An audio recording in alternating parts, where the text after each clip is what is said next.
Good morning, good afternoon, good evening. Welcome to the third and final Global CIT webinar in this academic year. My name is Jelena Jankic, and I co-direct the Global Citizenship Observatory at the European University Institute here in Florence. Now, the topic of today's session is Olympic citizenship and sporting nationality. We're asking who may represent the nation in the global race for talent. As you may remember, the Los Angeles-born Beverly Zhu is one of the many sports people who have changed their nationality ahead of the 2022 Winter Olympics in Beijing. But this is something that has been going on for decades in competitive sports. Now, sports people and states do adopt practices in order to be more competitive globally. States develop special naturalization modes that they apply to talented sports people. On the other hand, sports people seek to make out the most of their nationality and nationality rules in order to be able to use their passports strategically and compete for countries that would allow them to have best opportunities for different sporting competitions. Now, in the first case, we normally speak of something that's been termed as Olympic citizenship as a broad umbrella term, and we'll see in which areas this term has become very much contested and where we can still use it as an analytical framework during today's session. In the second case, we speak about the sporting nationality, which is something that sports competitors use in line with the rules of citizenship, acquisition, and rules of competition in different sporting events, which are decided by different sporting federations and associations. Now, both of these concepts have evolved historically, and they have significant implications on the question of who may constitute on the one hand and who may represent the nation in global sporting competition. These concepts have also served to contest and redefine the boundaries of membership, which are located at the very important intersections between race, gender, and class. To discuss these important topics today, we have a fantastic lineup of speakers, two of whom are joining us from the USA and Canada. And it is my pleasure to introduce Peter Spiro from Temple Law School, who specializes in international immigration and constitutional law, and who's written extensively on the topic of Olympic citizenship. We have Ornella Zindukuimana from St. Francis Xavier University in Canada, who has long worked on the history of race and gender in competitive sports. And finally, we have Gijsbert Unk from the Erasmus University in Rotterdam, whose recent research focus has been on talented athletes with a migrant background within football and Olympic Games in the context of elite migration. Now, this webinar is constructed in the roundtable format. So we will have 3 rounds of questions to each of our speakers, which will be followed by a Q&A. During the webinar, please feel free to ask your questions using the Q&A function, and I will then distribute them to our speakers. So without further ado, I'd like to start the first round of questions by asking our speakers, how do they feel about when we speak about the global race for talent, both in sports and in the context of citizenship? What implications does race have on inequalities that exist within and across countries? Does it amplify them, or can it be a corrective mechanism? If so, for whom? And I would like to start by asking Ornella to address this issue in 5 to 6 minutes. Right, thank you. Thanks, Jelena. So these are not very easy questions at all, and I'm definitely going to try and contain myself to 5 minutes, because ultimately, I think it's been around this idea of not necessarily poaching athletes, but giving the fast track to athletes is not a new thing. It's not a 21st century thing. It's not a late, what is it, modern Olympics thing, say in the 90s. You find that in the 1920s happening, where you have athletes, for instance, who have no, who come from nations, small countries that have no Olympic committee, and who get bought in by larger nations who have the ability to send them to the Olympics, and they go. And so it's been around. It's not, I guess it's fair to the athletes, because if the idea is that it gives you the ability for the athlete to compete at the highest, to accomplish their potential, then it's a good thing. But as far as then simply creating that cycle in which certain nations just never get to raise their heads above the water, then in that way can be, it can have some implications as far as perpetuating that inequality. So certain nations continue to rise, continue to raise their profile, continue to use that platform, while others just never get the chance to kind of go through the door.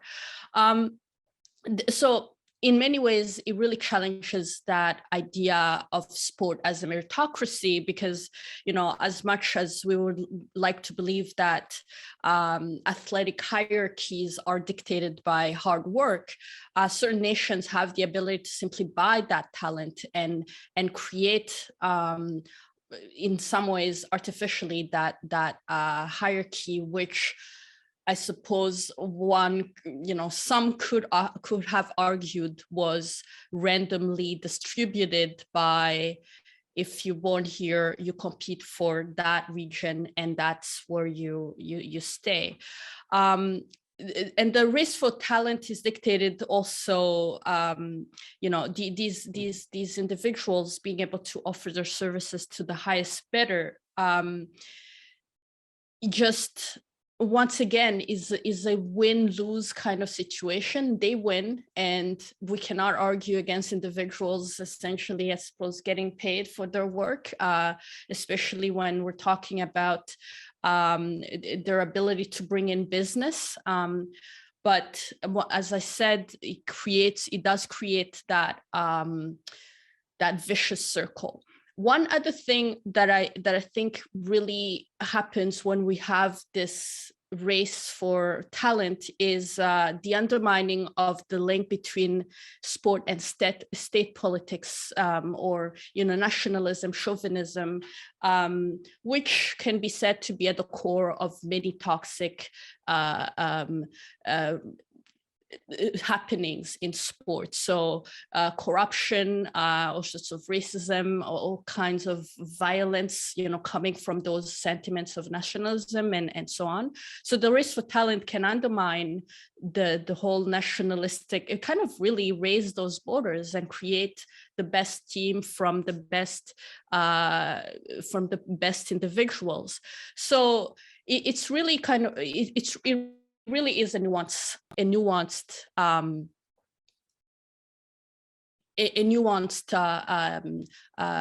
result. On the one hand, it will emphasize some inequalities, because only some will be able to afford that talent. It's not, you can just find it around every corner. But on the other hand, it does undermine certain relationships between hard citizenship and sport that do deserve to be diluted a little bit, because they are very much also at the heart of what makes sport in some ways problematic, especially at the highest scale, at the highest level, Olympics or other competitive, high competitive levels. Thank you so much, Ornella.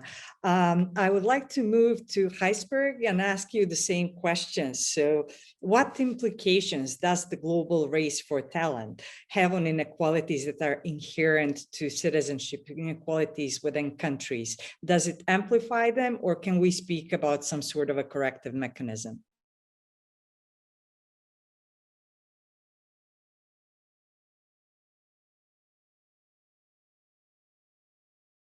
If you could unmute, Heisberg. It's working. Yeah. Okay. I'm sorry. Okay. So I start with a bit of broadening the question even, and then I hope that I'm able to narrow it down again also. But I mean, the global race for talent is not just for sports and athletes, but it's, you know, it's also for doctors, ICT workers, academic professors, all kind of issues that the global labor market is involved. And actually, usually in that much broader debate, which is very heavily discussed in management schools, global governance schools, and those kind of things, skilled and talented athletes do not play a part in the discourse.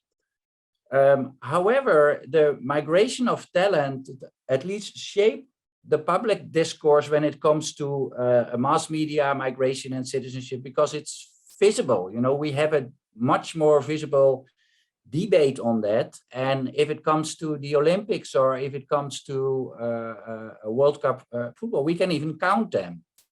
Whereas, you know, the numbers of ICT workers, we just guess them more or less. We have more, so that's really a big difference. We can follow them. And there is another, obviously, other important difference, which is that talented athletes, they, like Ornella also, they represent the nation. So they wear the flag, they sing the national hymn, they show, you know, the pride if they win medals or whatever. And the public identified with them. So that's a big difference with, you know, the global labor market. It's a kind of different, special form of global race of talent. So now, for example, you have countries, migrant countries, countries that traditionally accept migrants more easily for whatever reasons, not because they are open to them, but they have another tradition. Look, the US as an example, but also Bahrain and Qatar. And they are also very active on this global race of talent when it comes to talent, so Olympic talent. And people discuss this, but from, for example, the European perspective of what is it to be a patriot, you know, a German perspective or a Dutch perspective where I come, you know, but the same discourse is not there in Bahrain itself. Bahrainis will say, you know, we are a country of migrants. The country in the last 50 or 60 years is built by migrants, 60, 70, or sometimes even 80+% of the people are migrants. Why not use migrants to represent the country? So the discourse on nationalism and patriotism is entirely different. I think, but Peter will maybe say a few words, but in the US, it's a big mixed, because on the one hand, you have the way that, for example, American universities attract even sports people from Africa. They may eventually, not all, but they may eventually also start representing the US, and then it becomes a symbol, you know, of the American dream, and becomes a symbol of, you know, you start studying and then you can even become a American. And then one last remark or observation, which is good to see, and Ornella already referred to it. So depending on the sport, depending on the background, but we have, you know, sending states and receiving states. So we know that a lot of, you know, African athletes, for example, these are sending states, and then they eventually end up either in Qatar, Bahrain, or the US, or in Europe, or even for Asian countries. And there is a lot of inequality. So there is a win-win situation from the individual perspective, maybe from the perspective of the state. But if you look at it from a global perspective,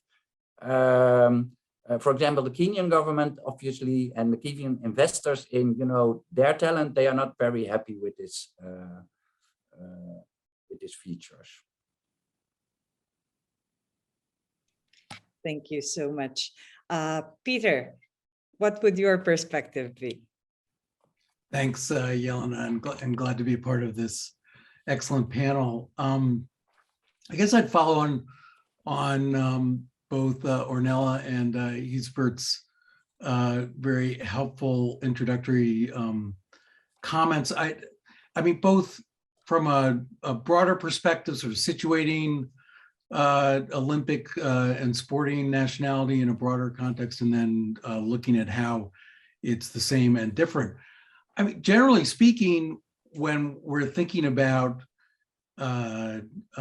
correcting inequalities, mobility is considered a good thing, right? So if we think about mobility outside of the sporting context, generally the progressive answer is that that we want to eliminate barriers to mobility. And I think Ornella quite nicely stated the case from the individual's perspective, and that as in sporting nationalities, the case with other forms of mobility, that we want individuals to reach their highest level of potentiality. And that seems more clearly realized by eliminating barriers rather than entrenching them. And that perspective tends to get lost, I think, in this context in a way that isn't true in other contexts. But if you think about it, I mean, just think about the individual athlete who has in athletics, unlike in other professions, usually have a very short window of peak performance. So you got a couple years there where you can win at the international level, and you want the best training facilities, you want the best coaches, and you want to be able to capitalize on your talent. And the current system, in many ways, suppresses that, and athletes are the losers. I mean, I look at this at the intersection of the formal requirements for nationality. And the only reason that citizenship is a factor here is that at the international level, for the Olympics and for most other international competitions, one has to be a citizen of the team for which of the country which one represents in competition, which doesn't necessarily have to be the case. And I think later in our discussion, I want to propose eliminating that requirement. But that's the only reason we talk about citizenship here, and that then becomes a barrier. You have to be able to get citizenship. That's going to be variable across by country. So obviously different states have different citizenship rules. Many, as Jelena mentioned, have special fast track provisions which eliminate ordinary citizenship acquisition requirements. Some, like the United States, there's no special requirement. As Gisbert talked about, people coming to the US and going to college and then naturalizing, that's in a very sort of conventional historical template in which one is sort of really becoming American and plays very easily into historical narratives. But so that's from the individual perspective. I mean, a very glaring example of this in terms of, you have the Olympic Charter, which requires that one be a national of the country which one represents. If one transfers nationality at the international level, there's a 3-year cooling off period. Again, 3 years may not sound that long, and it can be eliminated by agreement of the National Olympic Committees involved. But 3 years, when you're at your peak athletic performance, that can be everything.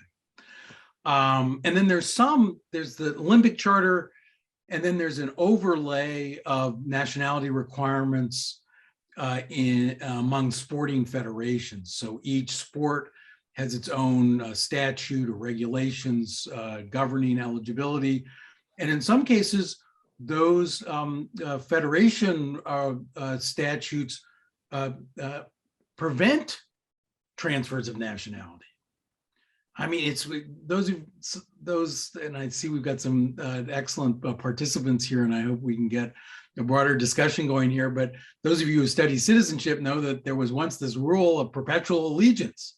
Once a subject, always a subject, which is now considered to be completely outmoded, feudal approach to nationality. In the sporting world, not so unusual. And yet I think very clearly has some rights implications that once you play one event for one nationality, some sporting federations allow transfers, but they're encumbered in various ways. And in some sports, you can only do it once, and that's it. But that obviously begs the question about equality from the perspective of states. And that's what's really been driving this conversation traditionally, is that some states are losing out, and some states like the Emirates, the Gulf states, are just buying up talent. A couple answers to that. One is it goes both ways. So it's not just a unidirectional movement here. I mean, one thing from the Winter Olympics that we just had is you have this increasing phenomenon of countries that have no snow have delegations to the Winter Olympics. And typically those are competitors who live in the states that do have a winter sport environments, literally, but who have the ties to countries of the global South, and who are therefore, and who have citizenship in those countries, and therefore are eligible to compete. And so that gives these countries an opportunity to have their flag waved at these competitions, and even sometimes to be seriously competitive, although it does tend to be competitors, it tends to be athletes who can't make the teams of the country, the alpine countries from where they're actually living. But it does go both ways, and that also evens up competitions generally. So basketball, you get Americans who can't make the U.S. team but are still very good basketball players, and transfers of nationality or enabling those who have multiple nationality evens up the competition a bit. So, more broadly, and I want to let Jelena get back to the roundtable, but obviously the race for the talented leaves out the untalented, right, at a general level. And so obviously Olympic nationality is not going to correct inequalities on any broad scale. We're talking about very tiny numbers here, even if you broaden it to more to the kind of Olympic citizenship that Ayelet Shakar is talking about with the sort of broader label. But it's a start, better than nothing, so that's why I tend to think that just opening this up is with respect to equality and rights is the way to go. Thank you so much, Peter. You actually, when you mentioned the winter sports and countries without snow, it reminded me of a movie which I saw when I was a child. It was about the Jamaican bobsled team, apparently made with references to a true story, if I remember correctly. But I think we've opened up an important discussion here in terms of understanding citizenship as something that can correct inequalities, but also amplify them at the same time. Now, I wanted to go back to the notion of Olympic citizenship, which is, according to Ayelet Shachar, one of the most significant innovations in citizenship practice in the last few decades. And she says that it has turned citizenship in a sort of a recruitment tool. So how would you see this intersection between citizenship and competitive sports, obviously from your own disciplinary lens? How is the link between nationality and sports redefining our understanding of who gets to be a member of this community that we refer to as the nation, who can represent that community that's referred to as the nation? And I wanted to start by asking this question to Gisbert first. Okay, so thank you. Yeah, the recruitment tool, actually, I'm not a legal scholar.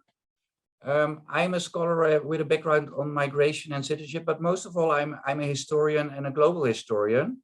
So when I started to work on sport and sport history, and then through that thinking about migration and citizenship, that's also the approach that I took when I was started to think about, Olympic citizenship that was introduced by Peter, obviously, but also citizenship in FIFA World Cups and those kind of things. So the intersection between citizenship and competitive sport has actually, and we said it before, a long history. And the tensions and paradoxes and the way we discuss it changed, but it changed over time and place. So let me just illustrate that, by a few examples. So during the Second World War, before the Second World War, the Second World Cup in 1934, the Italian team played with 5 players born not in Italy, but in Argentina and Brazil. And these players were then obviously children of Italian migrants who left Italy and settled in South America. And it was the Prime Minister of Italy and the leader of the National Fascist Party, Benito Mussolini, who encouraged actively these players to defend the honor of the Italian nation, even if they could have opted to play for Argentina and Brazil. So according to the rules at that time, they could have opted to play for Argentina or Brazil.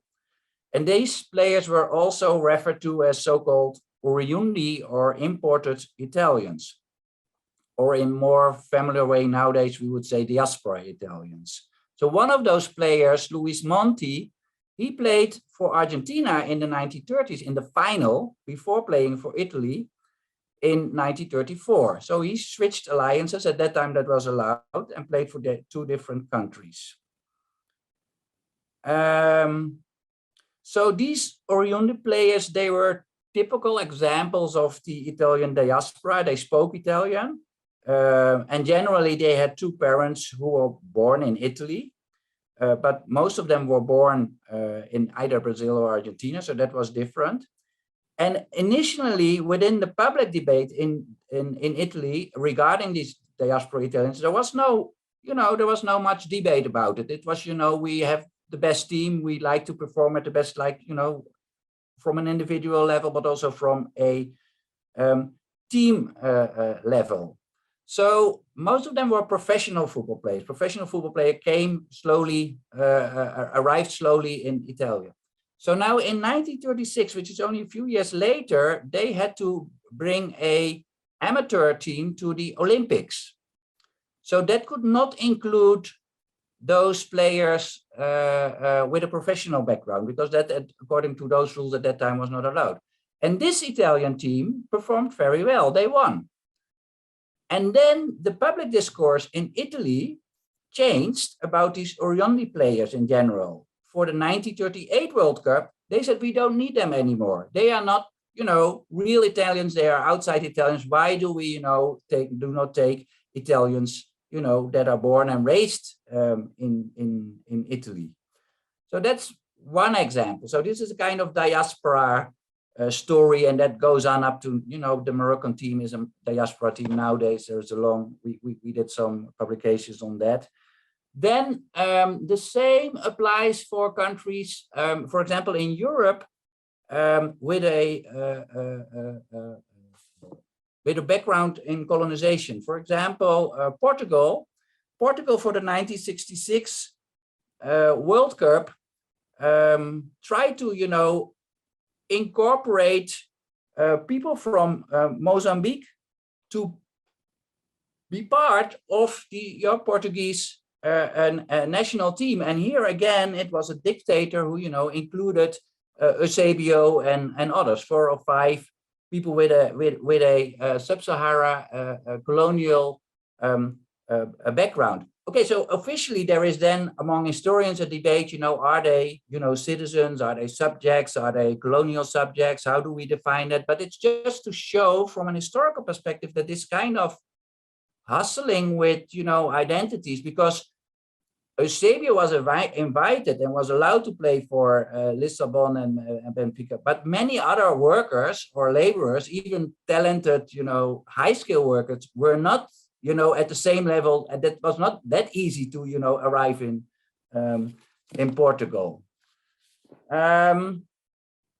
So yeah, it has a long history, and what I think, and we will speak to that later, and that will be my final point, is that in the last 15 or 20 years, what we see is that the debate on shifting citizenship, representing a country in which you're not born or raised, especially in Europe, and I suspect in the US and Canada as well, under the influence of, patriotism, nationalism, or however you find it, right-wing politics is on the rise again.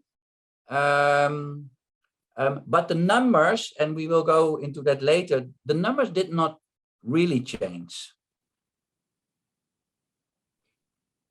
That would be an interesting thing to discuss later on during the Q&A session, and especially in view of numbers and how some people are singled out with the rise of these nationalist and populist sentiments, and see whether it changes in different contexts.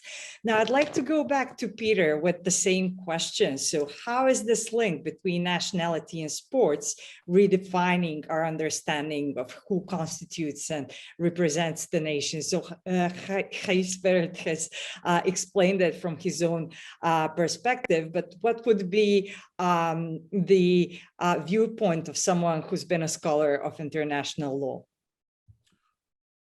Well, the legal connection is still necessary, as I described briefly in the first intervention. I do think that the landscape has changed on this, though. And one thing that's interesting in these statutes and regulations of the federations is that there's a very defensive kind of sense to them, that they're trying to shore up an athlete's connection to states that no longer exists.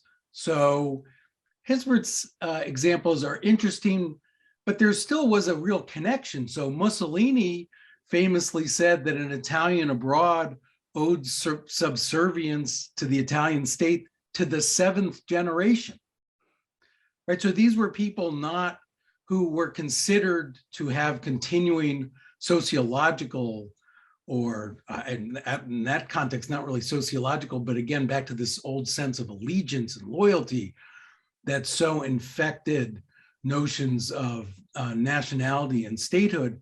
And that I don't think is so much the case now. I think now there are many cases of individuals competing for countries in which they have to have citizenship, but with respect to which they have zero connection. So there are one case from 2016, a couple of American gymnasts, a woman gymnast who were extended citizenship to Belarus, to which they had never even visited. They couldn't make the U.S. team, but still very good gymnasts in an international competition. And Belarus looking to ramp up their gymnastic competitiveness, just sign them up. And part of that, they have to give them the passports. But these are people who just nothing. It's no imperial connection, no grant ancestry, nothing. But because Belarus does have this special fast track mechanism for granting citizenship, that no problem under the rules, but completely detached from any, to use the Nottebohm formulation, any social fact of attachment, genuine connection of existence, interests, and sentiments. So that's all. I think that's largely by the boards now. And what you end up with is a system that, because you still have these nationality requirements, are just gamed in one way or another. So either you have the countries with the fast track citizenship where they just hand you the passport, or people take advantage, just, birthright lottery in the context of sports, where they've got a grandparent from a country which as is increasingly the case, extends citizenship on the basis of ancestry. And so they can take advantage of that if they're lucky enough to have that grandparent, or they were lucky enough to be born in the United States. So that Hisbert will be familiar with the US World Cup team. I'm not a football person, but from a couple of cycles ago, where the German coach went out and looked for Europeans who were either born in the United States or who had US citizen, who had service member fathers, but otherwise were really not American. We're not sociologically American in any way. So I think, and so just one other point on this, that as we've sort of moved into this modern, and the easy point of reference as I think the beginning of this is the end of the Cold War, that, this kind of it was used to be considered sort of anomalous. And in every Olympic cycle, you'd have stories in the New York Times and other major media outlets which highlighted these unusual cases of these people who had no connection to the country for which they're competed. Those stories are actually drying up because people are just getting used to it. And so it's no longer considered an oddity anymore to be competing for teams, for countries that you have no connection with. The one case from the most recent Olympics that posed this question was Eileen Gu, who's a snowboarder, really American, American born, American raised, with a Chinese citizen mother, who competed for China. And that raised some eyebrows, but I wouldn't say in a super intense way, certainly not in the way that it would have in the Cold War, when it would have just been unimaginable for an American athlete to compete for the Soviet Union. So the Olympics as a terrain for surrogate warfare, those days are over. And so I see the system, even though the regulations try to shore up the old system, the old world in which the athletes had a connection with the countries for which they compete, I see that basically as a losing effort, and that we're going to end up with this very leaky system in which individuals disperse in ways to exploit the rules and take advantage of them, but in many cases with no connections to the teams that they compete for. Thank you so much. And before I hand over to Ornella, I would just like to remind our participants to post any questions to our panelists in the Q&A function. So Ornella, what would be your take on the question of who constitutes and who represents the nation, and the link that the relationship between nationality and competitive sports plays in this?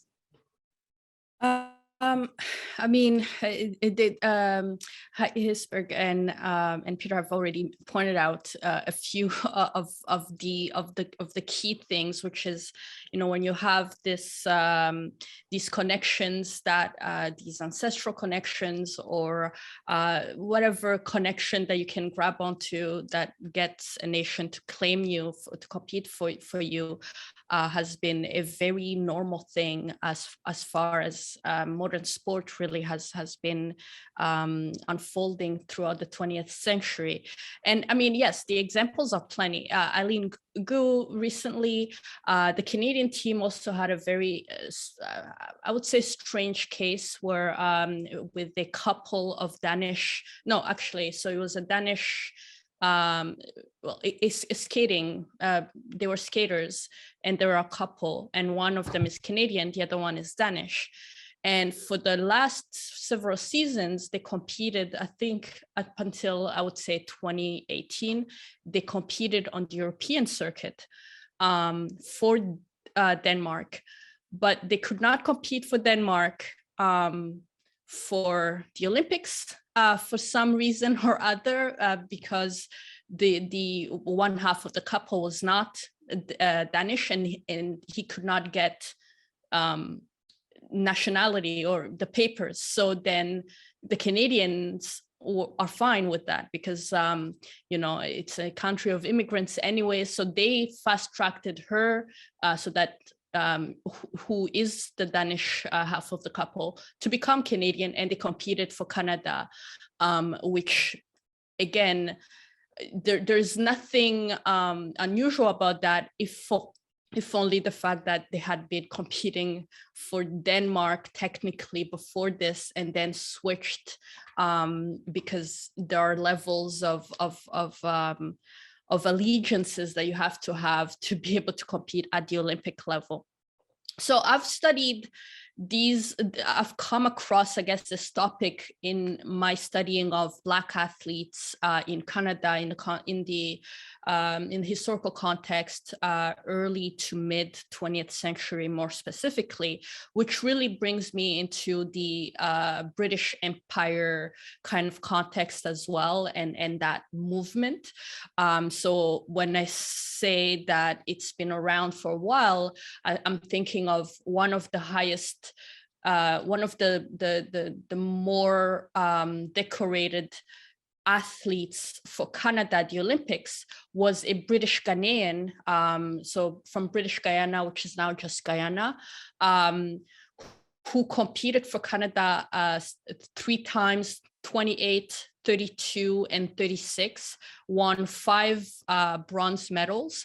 And he was really recruited by Canada because he studied at NYU in the US, but could not compete for the US because he wasn't American. And Canadians claimed him because he was part of the British Empire, and British Guyana didn't have an Olympic committee, but Canada obviously did. So he was a British subject. They happily took him on, and he won many medals for them. And I think his record of 5 Olympic medals only got broken maybe sometime in the 90s. So it took a while. He stayed at the top for a while. But at the same time, so he would compete for Canada at the Olympics, but compete for British Guyana at the Empire Games, which are now the Commonwealth Games, because they had very separate kind of goals. The goal for the Empire Games was to get as many empire nations to compete as possible. So in that case, the Olympic Committee was not necessary. But you know, it just brings to the fore how long it's been since athletes are recruited by nations who can claim them in whatever near or far, using whatever near or far justification to have them represent them and have them compete and do well for them. But this has been largely contingent on these athletes being good. So athletic talent in many ways is one of those things that can pretty much elevate a mere mortal to sort of divine status, and we see this as far as athletes receiving a national funeral and being declared national heroes, regardless of whether they've ever kind of stepped up on a platform to speak to some kind of political message or not. Just because of their talent, they are branded, you know, this mythical figure.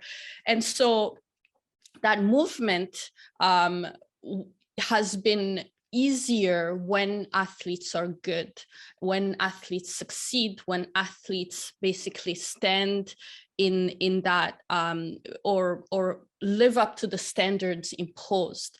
And it has not been so good when they do not do so well. So the Canadian context is very sort of illustrative of this, where this athlete from 1928 did really well.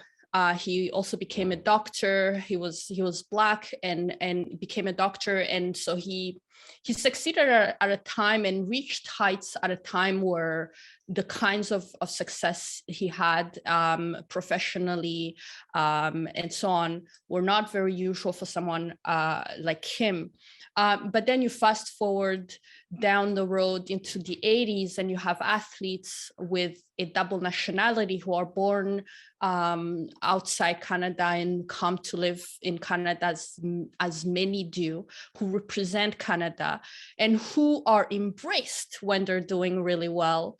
So I'm thinking of someone like Ben Johnson in his rise to the 1988 Olympics.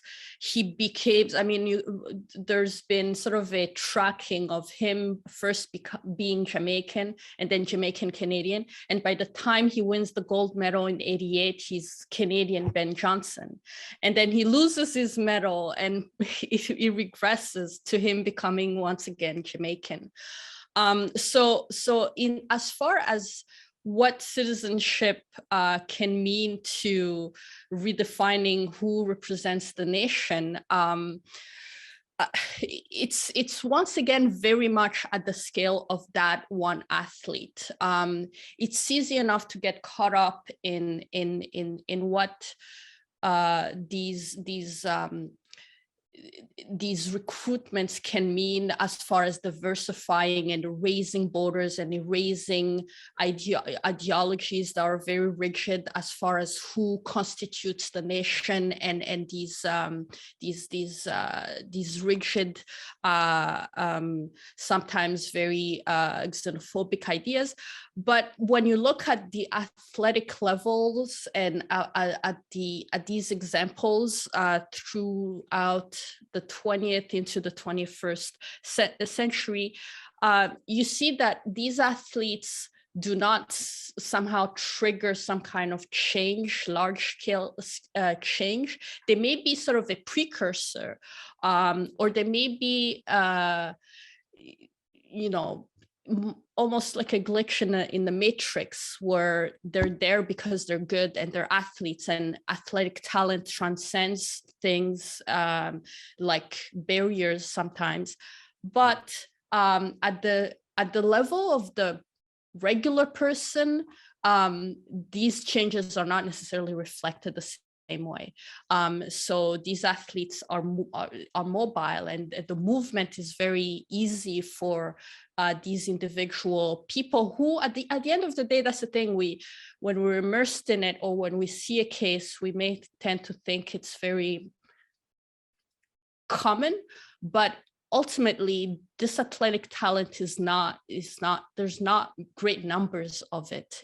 They're not moving, we're not having great population shifts because athletes are being granted citizenship here and there, every 4 years, or 2 years, I suppose, if you put in the winter competition. So it really does stay at the small scale, and just because of the platform, as my fellow panelists have mentioned, it gets quite blown out of proportion. As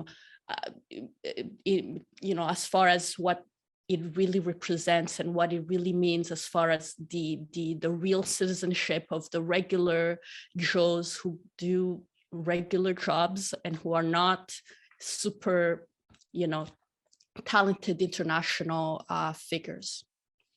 Mm-hmm. Thank you so much, Ornella. Now, before we go to the third round of questions, I see that we have a couple of questions and comments in the chat and Q&A. So I just want to go to Reiner's question. And Reiner says, I agree with Peter that a system that incentivizes states to field athletes that have no connection to the country is bad for sports and bad for the meaning of citizenship. Not sure if Peter agrees on the last point, but is the only alternative to let sports be dominated by global markets and wealth. It may be good for the most talented athletes, but isn't the perspective of disadvantaged poorer countries also relevant? What could be done to increase their even smaller chances in producing winners in global competitions in a system freed from citizenship requirements, but dominated by big money? I think that this is not an easy question, Peter, so I'll hand over to you, and then I wanted to hear from Giesbert. Yeah, very, not surprisingly, excellent question. So the alternative here, and this ties, there's another question in the chat about, well, can we just get rid of the national affiliations altogether? And it's, I think there's something of a move in that direction, certainly for the individual competitions, that once national affiliation is no longer, it's no longer as important as just, who you are as an individual and how talented you are and whether you're the best or among the best. And so that affiliation is less important. Now, for the team sports, well, you got to have some way of organizing the teams. And by nation, probably the best way. I mean, the alternative would be to do it on a corporate basis. And even I'm not ready for that, the world in which it's Coca-Cola against Toyota or something, even though at the level of the athletes, I mean, that's where a lot of them are getting their that's where they're getting their support now, is from the corporate sponsors. And, I think they get to wear, the corporate sponsors, of course, are partners with the IOC. And so that's become a part of the picture as well. But even I think that competing by state is still the best. And here, I think this is responsive to Reiner's question that, well, how can how can the disadvantaged poor countries compete in a world, assume you had a world of free agency where citizenship was not necessary to compete for a country. And I think some countries would actually do, in some contexts, might do surprisingly well.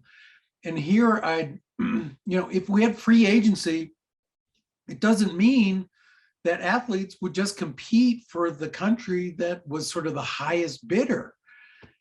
National affiliations are still in most, many and maybe most cases, involve sentimental attachments. And so athletes in some sports will want to compete for the country that they sort of feel their heart, that they feel the real connection to their country, the country in which they were born, grew up, where they have family, that they identify with.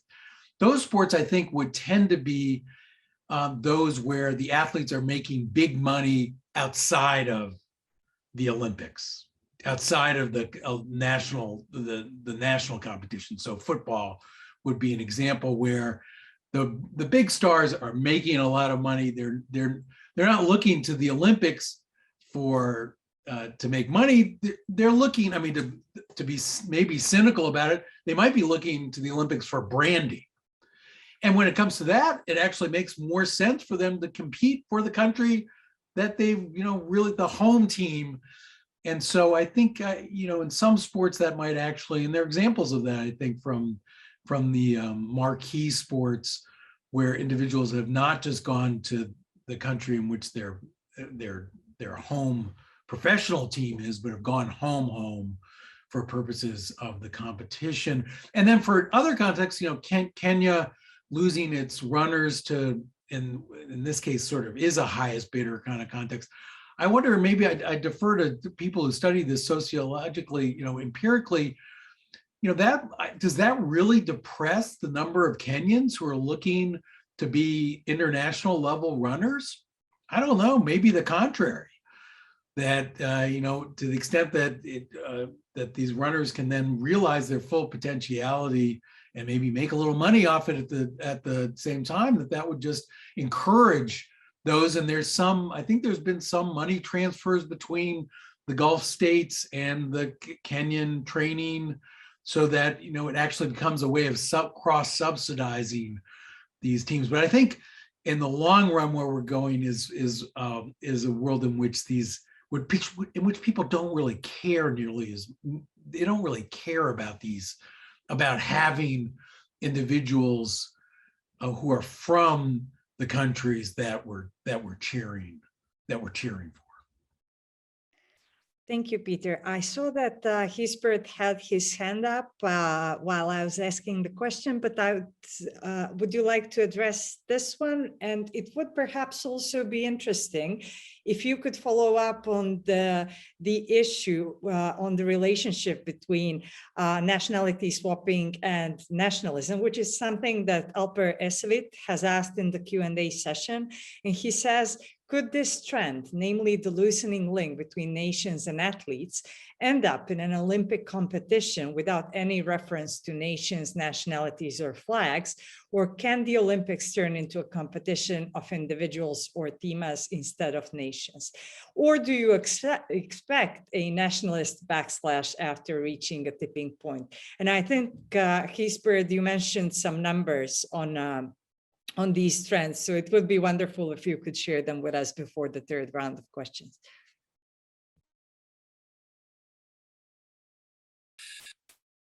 Now it becomes a bit, so I first like to respond on some things that Peter said previously. So he said, you know, it does go both ways, and then gave the example of the winter sports and other sports where, you know, the birthright lottery plays a role in your attachment and also in the possibilities that you have to, you know, reach the top. Then go back to the Kenyan case. If Kenya invests in its athletes and have a talent program that is, I mean, for the Kenya government is a kind of costly. And if then Bahrain or other, you know, buy away the best athletes to win then, you know, medals for other countries, there are a few things at stake. So first of all, I really think that Kenyans themselves, they are not like Europeans. So they would not say, you know, he or she is selling her name or her citizenship for whatever. They celebrate as if it is a Kenyan medal. There is no issue. So for Europeans, many Europeans, that would be different. But for Kenya, that's not, I mean, it's not an issue. But I do myself have an issue with the kind of compensation, because now there is no incentive anymore for the Kenyan government and the Kenyan sport federations, you know, to have talented programs. And obviously, when there is a volunteer way of, you know, sending money from Bahrain to whatever, Kenya or Tanzania or Uganda. So if we allow for those kind of things, I would very much be in favor for, like we have in other sports, to have a kind of more formal compensation issue, however defined. Then the second issue which I'd like to, well, bring up is the difference between individual sports and team sports. So there I do agree. So it feels really different. And how are we organizing our teams? And maybe nationality is one of those issues to do that. But when we started fantasizing about those kind of issues in our classes in Rotterdam, interestingly, some other things came up. So in the last Summer Olympics, and no, the previous Summer Olympics, we had a refugee team, which was, you know, it was discussed, but it was also accepted. And then other people, students opted for a human rights team or an environment team or a vegan team, or, you know, so not necessarily related to corporate sponsors, but maybe also related to, you know, other ideas. So I'm an idealist, I would say, and I know that this will not happen in the next, 10 years. But, everything starts with an idea, is it? I mean, that's the starting point. If we don't go after those ideas, then, well, let's see what happens.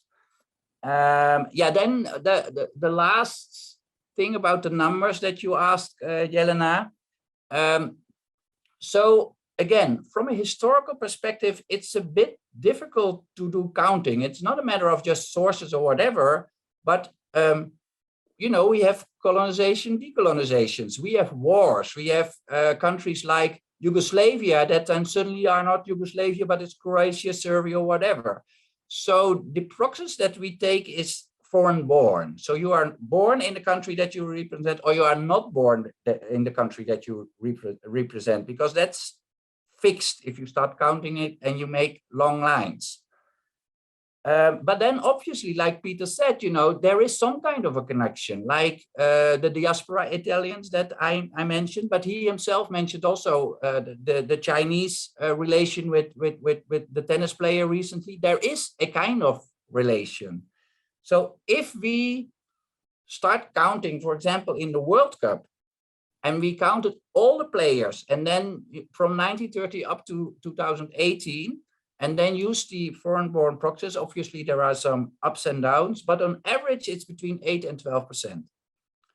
And then the real differences is between countries. So Peter himself said, you have countries like the US, who traditionally, if they are in the World Cup, they have relatively a higher number of foreign-born people in their team. And other teams, they almost, for example, Brazil, there's 0, and they actually played in all the World Cups, but they have 0 foreign-born players. They are always born in Brazil. And those who love football, they know that Brazil is the center of football, and actually they are a sending state of football talent. So that's a kind of mirror of football history. For the Olympics, what we did, we started counting 6 or 7 different countries, sending states and receiving countries, and we used swaps. So talented athletes that shifted at least one. So they represented 2 or more countries in different Olympics. And what we found, actually, there was a peak in the swaps in 2012. This was the London Olympics. And after that, there is a decline. So contrary to the general feeling, I think I can agree that we do not debate it maybe as much anymore. But usually, again, there is some kind of link. They are, for example, when there was this huge debate on the plastic bridge, there were examples of, people born in Sudan, but, the woman was married to a British guy. So, and maybe late at stage or whatever, but there was some kind of connection, though, despite not having lived there, etc. So there is the real hard stuff of shifting with no connection is, in our research at least, and I just sent Joost Janssen's PhD, which is really centering on that question and is in open access, is not on the rise. That's the shortcut answer in his thesis. The debate is different, yeah. No, but I think that that's an interesting trend, and you've essentially touched upon the question that I wanted to ask you in the third round of our debate. But I want to go back to Ornella, who's looked at the interplay between race and gender in the context of representing the nation, and especially in the Canadian context. So, what did it mean to be a woman of color in sports in Canada over the last century, and in what ways has sports reshaped the hierarchies of race and gender? Where has it had a positive and where has it had a negative effect? So I was wondering whether you could give us some historical context over that. Right. Thanks. And I mean, it's funny because this question does tie into the previous comments made as far as can we expect, like Alper's question about, whether we can expect an Olympics sometime in the future without nations. And I don't think that's possible as long as nations are around. first of all, because the Olympics are not set up to be about other things than nations, you can definitely have these other groups like the refugee team and so on, but it still is about this national sentiment. Because I mean, when you look at the fact that the reason why the Olympics are so big is because of nations. And I even personally, there are events I won't watch otherwise, but I'm watching them when the Olympics are on, because I feel like, well, my nation is there.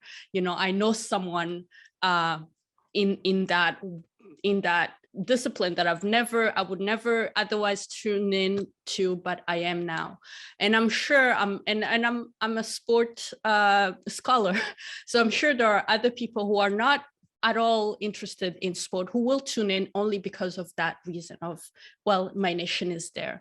And so I don't think the Olympics, as far as, you know, their structure, can afford to get rid of nations altogether, because that is the basis of this is what makes them run. And when you look also at the fact that, generally speaking, through the last few decades, the Olympics are one of the places where women can be best represented, and or get as much of the spotlight as men, or nearly as much. And so if it was to be diluted out, and nations were to disappear from that context, and athletes were to represent maybe corporations or other entities, I think once again it would undermine that attention that it usually receives. It would just be one more international competition, regular international competition. So that brings me to the fact that, to that question, what did it mean to be a woman of color in sport in Canada over the last century or so? There's that intersectionality, that double jeopardy, where you were a woman in a traditionally masculine domain, still really largely set up by men for men even today, and then you were existing in a white society and white spaces that are still, and that were disproportionately white. And so really to understand the ways, or the difficulties of women of color to get into the sporting space, and people of color just in general, but men pierced in earlier because of that masculine advantage. It helps to understand just the context of people of color in Canada, understanding that the Canadian state over the 19th and 20th century limited immigration, for instance, for non-white Western Europeans. And it really took until the 50s and 60s to get to a point where, and after years of activism, for the Canadian immigration system to be about what you could bring to the nation, not where you came from or who your ancestors were. And so it became about, you know, are you educated, or can you can you simply contribute? And it had to shift away from ideas that because of where you came from, you were not adapted to the climate or the society, the Canadian society, which was a sly way to really say certain continents are completely off the list. It's also important to consider the American influence on Canadian sort of stance on people of color, because for the longest time, Canada kind of cast itself as the anti-racist, better adapted, more diverse nation, because of the contrast that they could kind of have with the United States, simply because it did not have, say, you know, a long history of chattel slavery, or Jim Crow laws written into sort of black on white that these people were not to be in these spaces.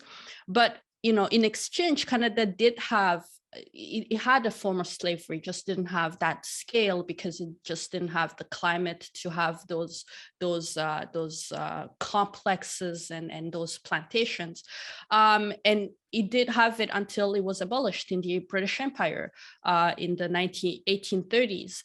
And the lack of officialized laws did not really translate into some kind of raceless system or raceless civil system. Canada had a Chinese head tax in the 19th century, had the Japanese internment camps during World War II. It also committed what the United States has qualified as cultural genocide on Indigenous peoples, on First Nations, Métis, and Inuit peoples. But yet Canada kind of continued to define itself by the roughly 30 years between the abolition of slavery in the British Empire and the end of the American Civil War and emancipation for people in the United States. It's only about 30 years. The rest, the 100 or so years on each end are not taken into account. It's not taken into account that many people after the emancipation, after the American Civil War, simply went back to the United States, because in the United States, it may not have been the best, but at least you knew where you stood. In Canada, you just never knew. You could one time get into a store, the other time get told you can't. One time, there could be an apartment up for rent. You go and you're told it's been rented already. Your friend goes the next day and they tell them, oh no, it's available. So it's really difficult to live in such a society. And that really defined what it meant for people to access sport as well, because sport was a middle upper class white masculine domain. And for everybody who was not that group, it was very difficult to pierce through to establish themselves and to claim some kind of permanence. So you see, for instance, that white women get into sport quite early in the middle upper class women into the 19th century. You can see them practicing sport in private schools, or in the cases where they could attend universities, they were playing hockey and so on. It'll take until the 1920s to possibly trace some non-white women playing sports, into the 1950s for a Black woman to represent Canada at the Olympics, into the 70s for an Indigenous women to represent. So it just was very much delayed in that way. And once they were able to access that space, it definitely shifts the narrative about them, even though, once again, it's really about this one person. It's always been a double-edged sword, in that sport being masculine, sport being feminine, sport being white, it means, yes, you can access it if you act masculine, but then on the other side, if you act too masculine, then you have issues. And the same goes with race as well. You can access it and imbue yourself with all of those good old ideas that were infused through sport by the Protestant ethic at the beginning of the 20th century, perseverance, discipline, and so on, which can be good for shifting their narrative around marginalized racial groups. But on the other side as well, it really doesn't necessarily shift the narrative so much.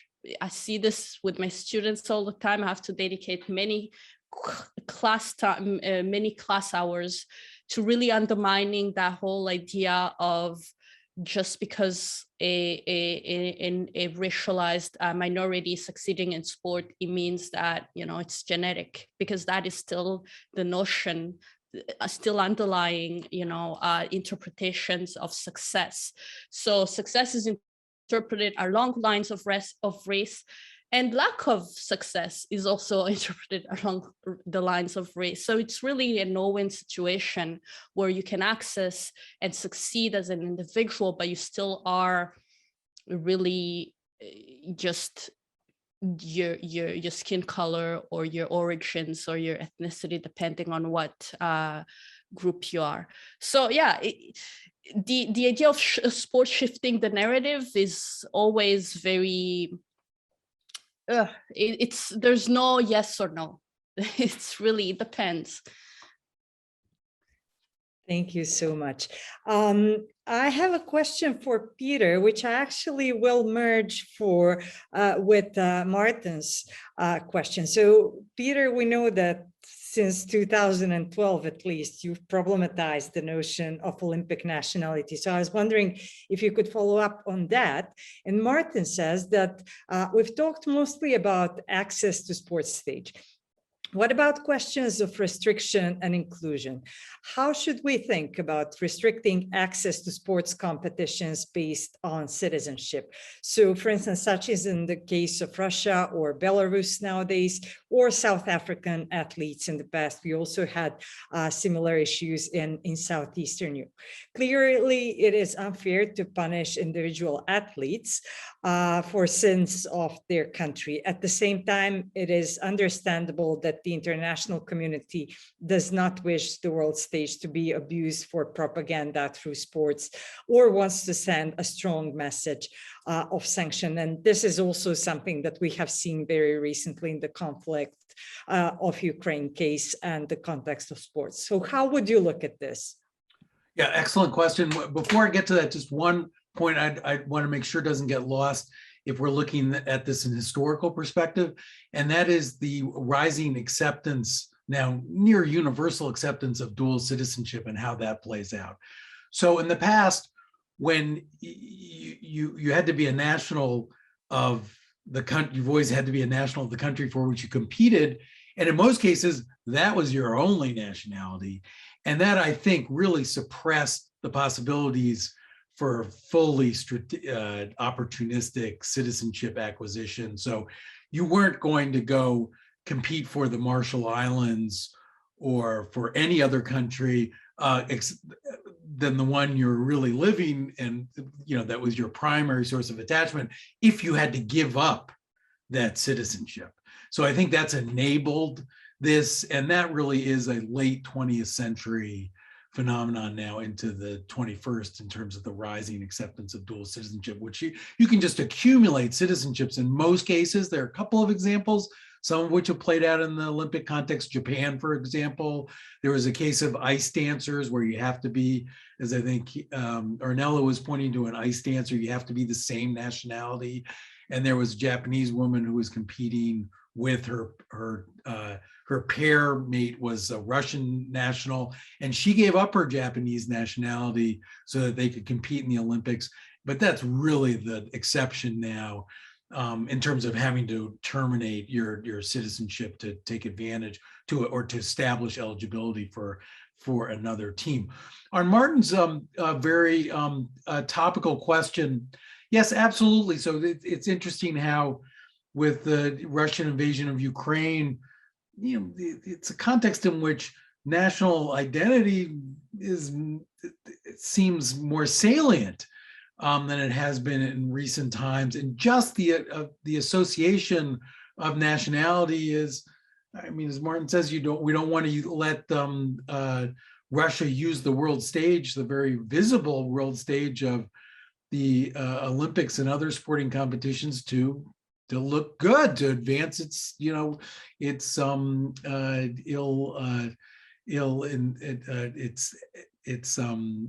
unjustified actions on the ground.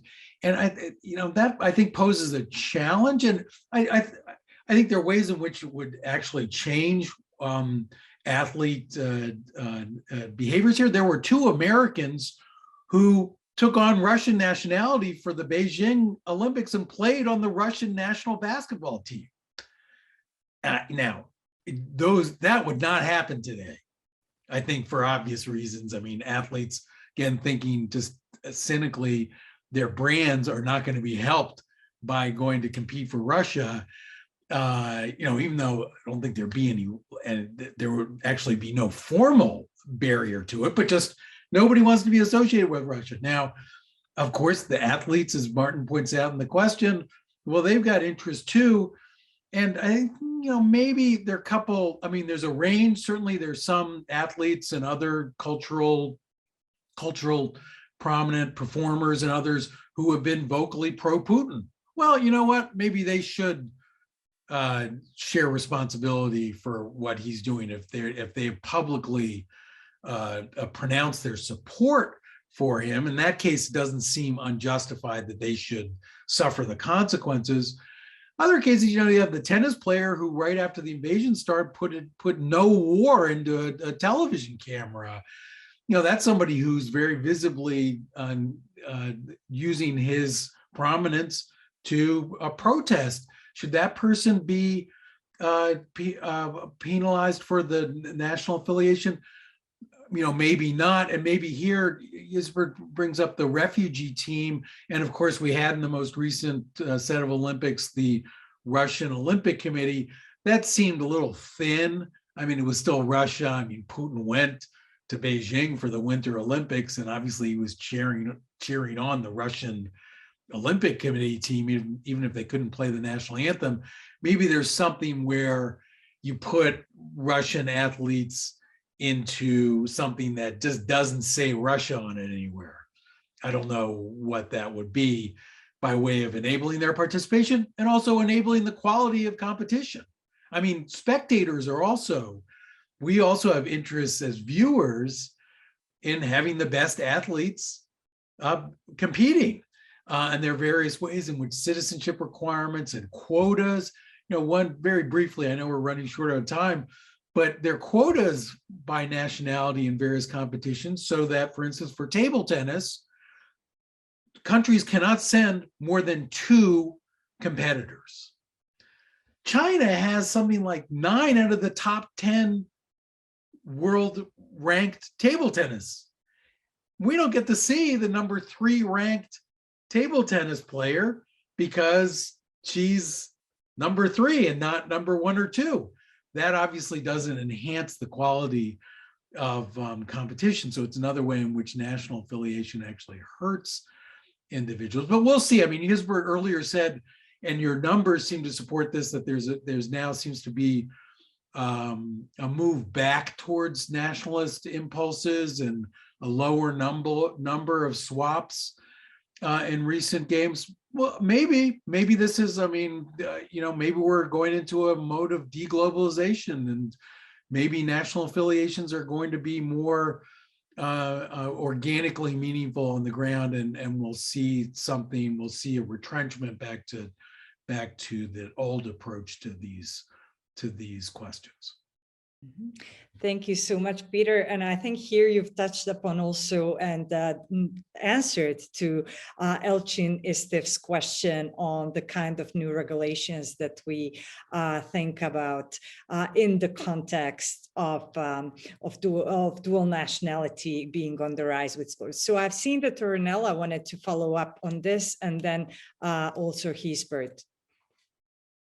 Yes, talking about unfolding cases, there's definitely the whole Russian case, and I do think it's unfair on these athletes, and what solution could be made to somehow remove the affiliation to Russia. I don't have the answer to that.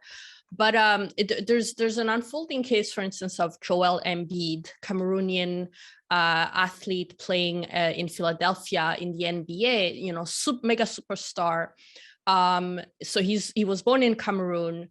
he would be eligible to play for Cameroon, but I think for some kind of something about insurance and the fact that essentially Cameroon cannot afford him on their national team means that recently reports are saying that he's considering becoming French or competing for the French team, to which he has no connection other than some family who lived there, and he's maybe spent a few summers here or there when he was younger. But in that, he has no affiliation. His family that lived there are not. It's a very thin connection. But France clearly could afford to have him play. And in many ways, there's probably Cameroon fans who won't be happy, or French people who are not necessarily, well, I mean, I don't know if they would not be happy, because he would definitely bring something great to their team. But, you know, there could be debates about whether he's allowed or not. But if he's not able to play for his native country, shouldn't he have the right to go and lend his talents to the one that can afford him, especially given the fact that, once again, there's still that sentiment. He's not targeting France because of, I mean, for no reason. He has some kind of sentiment for it. So there definitely is a question there of these newer issues regarding nationality, especially in a globalized world where people have connections everywhere. Where do you stop? Where do you put that mark? And who has the right to put down, the gavel and say, no, this is not acceptable? Mm-hmm. Thank you so much, Ornella. I want to finish by giving the word to Hisberg, who also had raised his hand to the previous question. And I was wondering whether you could also touch upon the related issue that Ramesh Kanohariti has mentioned in the chat, which is the opposite trend, in a way, of countries claiming the credit for territories or athletes who are not their nationals. And does the thing that happens to sports people competing under the Russian flag and win something, they're instantly claimed by Abkhazia or South Ossetia. Does it happen amongst recognized states? And the thing that came to my mind when I was reading this question was the case of when Zlatan Ibrahimovic scores a goal, the whole of the former Yugoslavia cheers, or when the Swiss football team scores a goal in football, a lot of the Albanian citizens and the citizens of Kosovo cheer. So how often is this practice or the trend that foreign-born players who compete and win medals are then in a way cheered and celebrated by their home countries?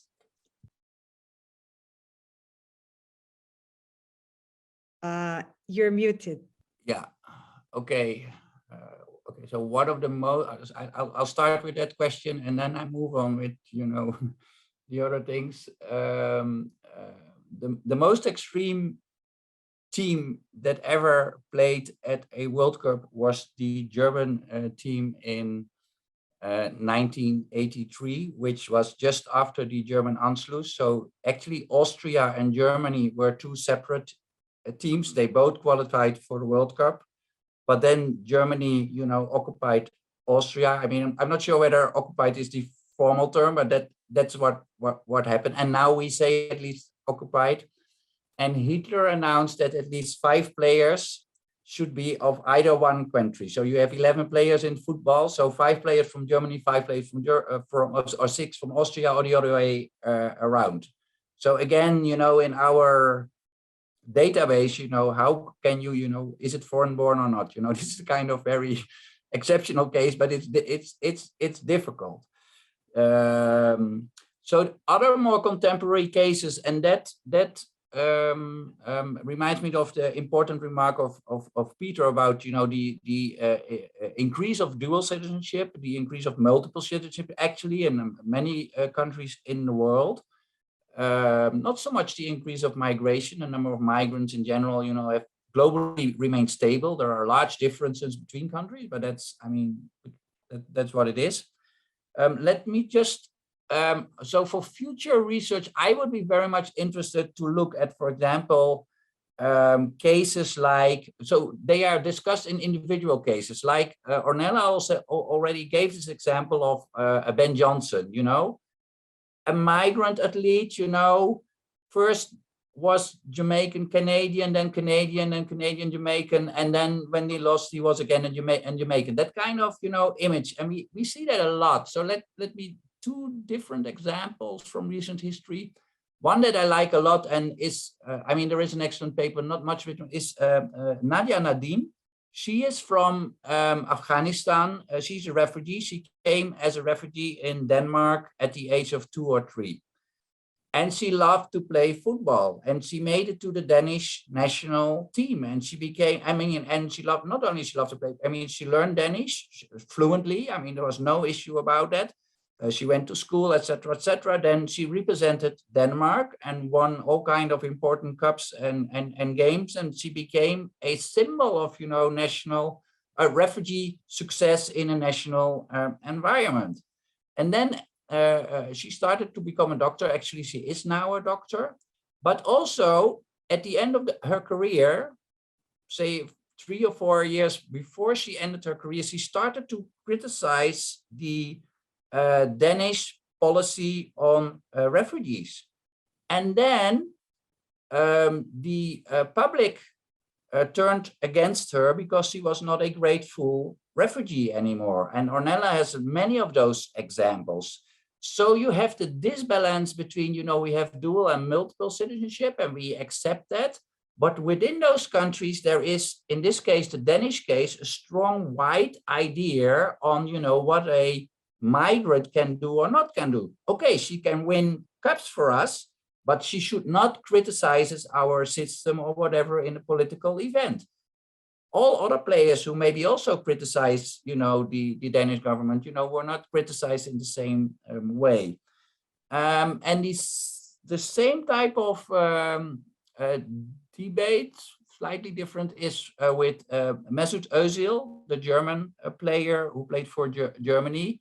He was born and raised in Germany, speaks German fluently, etc., etc. He won World Cups with Germany. So he's, I mean, he played for Arsenal, he played for Bayern München, he played for all the big teams. And then in 2018, when the Germans did not perform well, they used a few scapegoats, and Mesut Özil was one of them. And then he also publicly announced that, you know, he said, you know, why is this? You know, why is this happening? Is it because I'm also Turkish? Is it because I'm Muslim? Is it because, you know, I won, you know, great cups for this country, and I am a German. So I'm a German when I win, and I'm maybe Turkish or Muslim when I lose. That kind of statement. So now I know from the research that this type of research is usually on individual cases. And I'd like to see, you know, in the future that we do this more systematically on a global scale, because that also, except for the, I mean, we started this this webinar, you know, with formal regulation, with Olympic citizenship, with formal regulations of the International Olympic Committee, of states that regulate citizenship, etc. And then, you know, bring the national discourse within that framework or next to that framework on a consistent and systematic way. That would be, you know, one of the things that I'd like to see in the future.